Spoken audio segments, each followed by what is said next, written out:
Do you want to know what it really takes to turn a real estate business into a seven-figure or multi-million dollar business? I'm documenting the entire process of me building that business from scratch on a daily basis, covering both my wins and my losses and everything in between. Most people completely overcomplicate what it takes to do real estate. It's a very simple business, and let me show you how.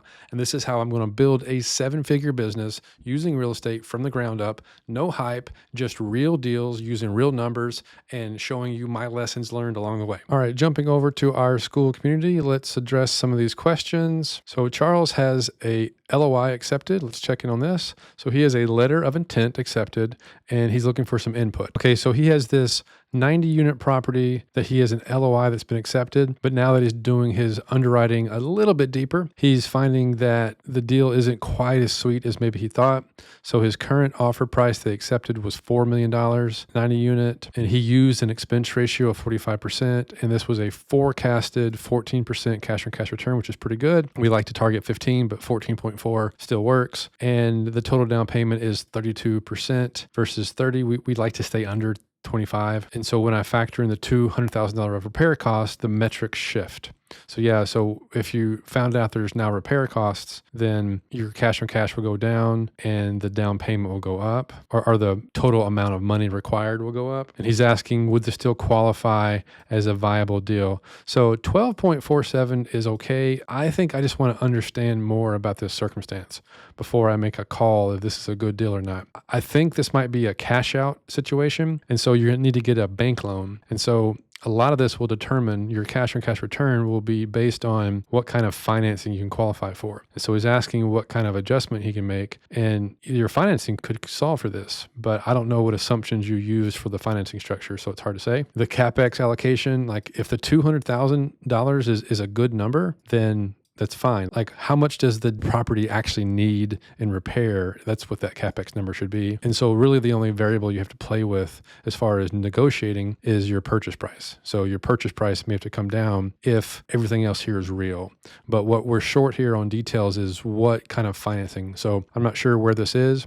So the next steps here is what I would do is I would contact a local broker or DSCR lender and see if they would lend on this and what would the prevailing terms be. Would it be a 7% loan? Would it be 6.5%, et cetera? And what kind of loan to value ratio would they give you? Would they require a 30% down payment, or would they require a 35% down payment? And that would drastically change your numbers here. Okay, so Brett has this duplex in Buffalo. Let's take a look. So what he has here is a duplex that's listed for $234. It fell out of contract recently, and he was wanting to know if this is a good offer. And so I think it is. I think his cash out offer, meaning that they would get all their money up front for these numbers, would work out. And his owner financing offer of he says 254 here for his owner finance offer. I'm assuming he meant 234 since that's the list price. And I think that works if you stay within a 10 to 15% down payment. It should be 10-15% down payment. I think that works based on these numbers. And the reason I say that is because these numbers will give you a cash on cash return of 15% or higher, provided you keep the payment low enough. And so you just got to kind of play with the numbers on your interest rate and your payment so that your cash on cash return is 15% or higher. And you want to keep this down payment as low as possible. Okay, Lindsay has a 12 unit cash on cash return here. He's saying he has a mobile home park that is park-owned homes, that's what POH stands for, versus tenant-owned homes. We prefer tenant-owned homes because we just want to do the lot rent. We don't want to have to manage and take care of the homes themselves because they tend to run down over time. And it's in Alabama, so it's 12 units, $579 average rent for, I'm assuming, the lot rent and the home. They're long-term. The tenants pay their own utilities. That's amazing. No room for expansion, but have one vacant lot for mobile homes. Okay, so basically I'm asking him if he has it under contract, and if so, great job. I actually know Lindsay really well. We've done deals together, and he lives in the same town I do. And I'm assuming that he's looking to wholesale this, and because I know he lives in Arkansas and not Alabama, and he doesn't want to manage a 12 unit from a couple states away, I'm guessing. But I don't know, he might want to buy it. You'd be willing to sell your contract, I'm assuming.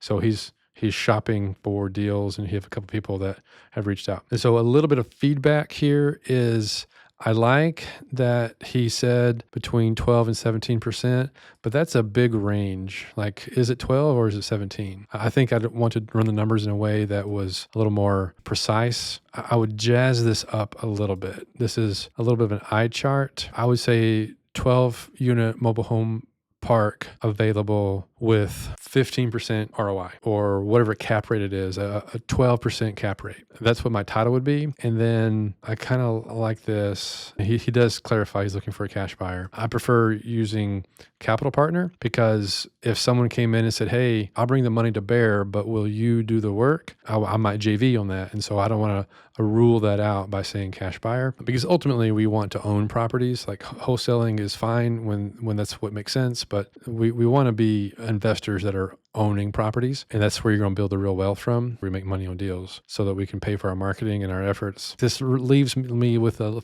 few too many questions. He does give me this info. I like that. No room for expansion. Deem me if interested. Like, I don't know what the purchase price is. I don't know how much money a cash buyer needs. I don't know if this is a cash out situation, which I assume it is. I can't tell if there's owner financing. So I would clarify this. I would say, here's the sales price. I don't even know what the ballpark is, but let's say it's 600 grand. It's going to be 600 grand and it's a 15% cash on cash return looking for a cash buyer. Like, I have a contract. This is inside of a paid community. So I would be willing to provide a little bit more information because people have paid to be here. Now, on a public forum, I'd be much more cautious because you just don't know who's out there. People will try and take this deal and they'll try and then daisy chain it, and they'll shop your deal even when you're just trying to raise capital or you're trying to find a JV partner. And that just, if you don't want that getting back around to the broker or to the seller, that it has a bad look to it. And so I just raise capital. Like, I'm looking for money for someone to come in with me to buy this property. If they decide to just buy me out, that's their prerogative. I might do a double close, whatever. But that way I'm not playing this middleman, and I don't ever want to make it sound like I'm playing the middleman. Like, I'm looking for capital, and that capital can be loans, it can be debts, a debt lender, it could be a private money lender, it could be an equity partner. It depends on what they want to do in the deal. So I like to keep it more open than this and just say, hey, I'm looking for someone to work with me on this deal. And then you decide on the phone when you get off the phone with them, hey, what are you looking to buy? Would you want to come in with me? It's like, I'm open to whatever makes sense for you, Mr. Capital Partner. That's the way I like to approach it. So Harvey has a question here. Average effective rent. I looked up this on Google and was unfamiliar with the term. And I think Google does a pretty good job of answering it, but is this the rent we should be using from the OM? The OM is the offering memorandum. And if they are providing the average effective rent, then yes. They don't always. Like the OM, there's no standard on what is in an offering memorandum. Sometimes they'll just give pro forma, but the average effective rent is how much somebody pays on average across a year. So let's say there were concessions on the move-in, like he's only had to pay half or something, or there was some late fees, or there were additional rent hikes for whatever reason, which is more common in triple net lease, then that would be the average effective rent. So over a 12-month period, what do they pay per month on average? All right, let's jump over here to YouTube. We have a question here from Harvey.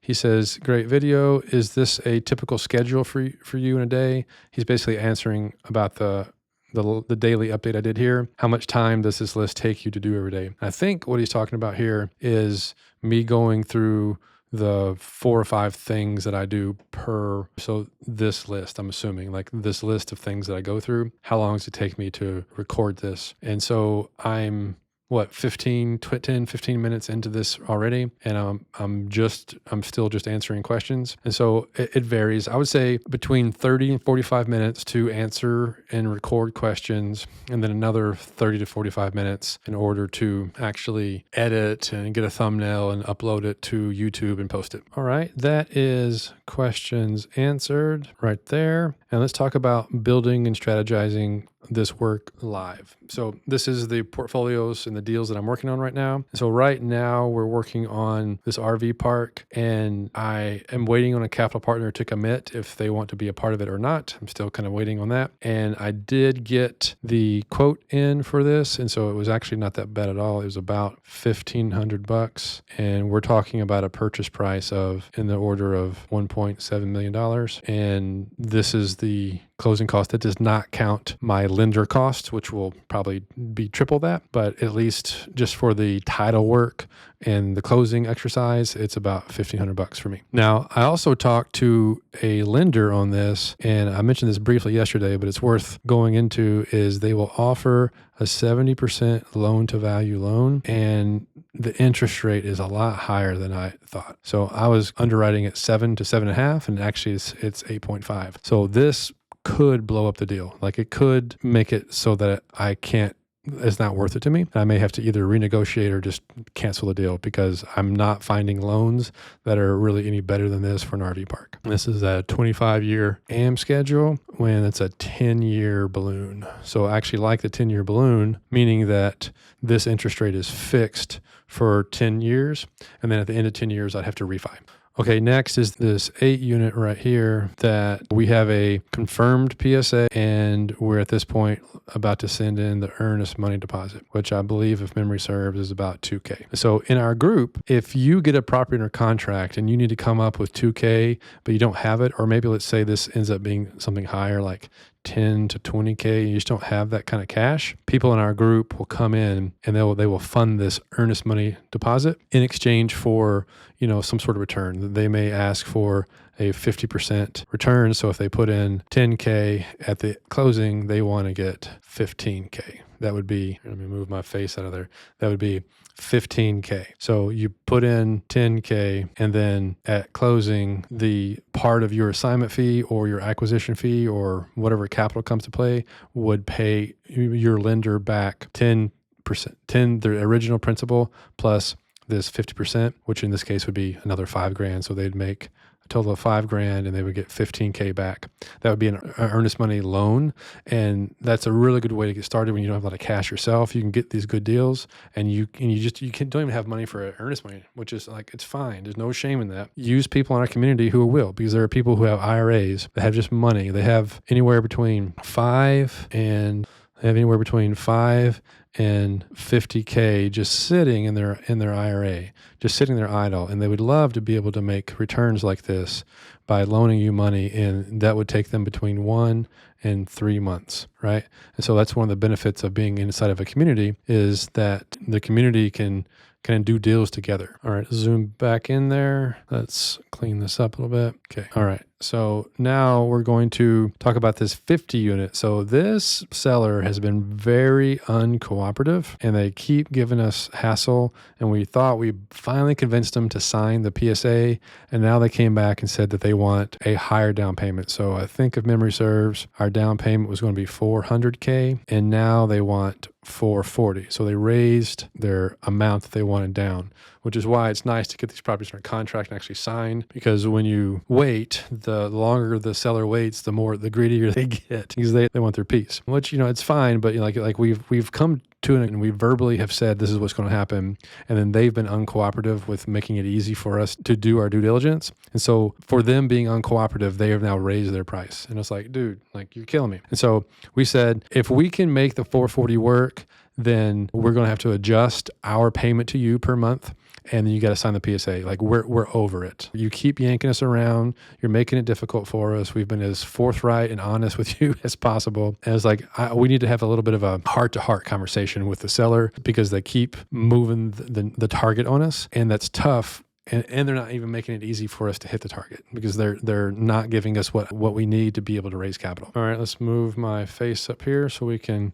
see better. Consolidating my portfolio. So we completely sold one property. That's done, taking that off the list. And now I wanted to demonstrate something to you that is a really good example of why communicating and having a project manager to pay attention to this stuff is so important. So in this case, we wanted to get the property listed. I thought it was listed. I thought I had communicated everything we needed. The agent went and looked at the property, which I love these agents. They're amazing. They went and looked at it and said, everything looks great. I said, the next day, the stove is being installed. Go ahead and schedule the pictures. And so this was happening on Monday. On a Tuesday, the stove was installed. I went over there on a Thursday to look at it and saw the property myself, which I normally don't do, but I wanted to meet the contractor. Stove was there. Great. And I just assumed that the pictures had been taken and the property was listed. And so I asked about it, like, I don't see the listing. What's up? Oh, we're waiting on you to confirm that the stove or the range was installed. I was like, oh my gosh, you're killing me. So I've basically been waiting for 7 days for them to then schedule the pictures. So what's happening is everything is happening in series. And so here's where we're waiting for the repairs, right? The repairs were happening, and then we confirm the repairs are happening, and then we're like, okay, let's schedule the pictures. And so I like to go ahead and schedule the pictures right here. So you call and you schedule, so you can do it in parallel. So because it takes a while for the photographer to get there. And so if you wait until this moment to then schedule it, then you're waiting this much longer. And so we've added at least 7 days of the property is sitting idle because we didn't communicate well. And it was partly my fault. But that kind of stuff just burns me up because I want this property on the market as soon as possible so I can get offers in and I can get the deal closed. And so I want to stack these things as much as I can instead of having it all in series, which takes it longer. And there's definitely some examples you can do that, but had I just been paying just a little bit better attention and I had been a better job at communicating, then I could have eliminated this challenge, which was, I think it was a communication breakdown, partly my fault, partly their fault. And I'm the one that actually cares the most about the outcome, so it's ultimately my fault and my responsibility for sure. All right, let's go over here and do our brand stats update. Today is 8/20, so let's go check out how our subscriptions. We got any more? We're at 1,087. Oops, 330. Hey, check it out. And I know nothing's happened over here with Instagram. So I really haven't made any posts, but we actually have one more follower. Hey, little by little. And let's check out the Skool community, which has been growing like crazy lately, in part because of Hormozy stuff. So 9 more subscribers. And so this daily tracking is a really interesting notion. You can do the same thing for your business or for your whatever you're working on, whether it's social media or a Skool community or whatever. Even it could be the number of offers that you made, and just basically the daily wins, like the 1 to 2 hours a day that you spend to move the needle forward and to get a little bit better, and then just tracking that win over time. And what's really interesting about this is that what happens over time is you think of like success as being linear and you just kind of grow like this. And as humans, we just can't help ourselves. We think this way. But the reality is that your success comes in little activities over time. And then when you zoom that out far enough, over enough time, then this is what your growth ends up being like. Whereas we think like this. And at first, you feel like you're doing nothing. Like, you have this growth of 1 or 2 new people follow you per day, and then that only grows by 1% per day or less than 1% per day. And you just think, I'm never going to get there. And wealth and accumulation of an audience, a lot of things follow at a curve. And just the reality of things is it's not this smooth trajectory where you see this. It isn't this smooth growth. It's really, if you look at it down here, what it really is it really ends up being like this. And over time it smooths out, but you have all of this, like the daily ups and you have these problems. And when you're all zoomed in, it just feels horrible. And you feel like nothing's happening. And the compound effect is very real in really any sort of system. And the work on the front end is exhausting. You don't know what you're doing. You're making mistakes. And that's what's happening with me in this business and what's happening with anybody when you're first doing something. And so why I think it's so important for me to do a daily update is that it's holding myself accountable to paying attention to the details, like, why didn't I get those pictures scheduled? Because they were waiting on me when I thought they were ready to go do it. Small example, but that's the kind of thing that happens when you run a business. Any sort of business is organized chaos at best. It is never a perfect case scenario, and you're just always trying to find opportunity to deploy systems so that it's happening without you, and yet you're learning really important lessons. I hope that's helpful.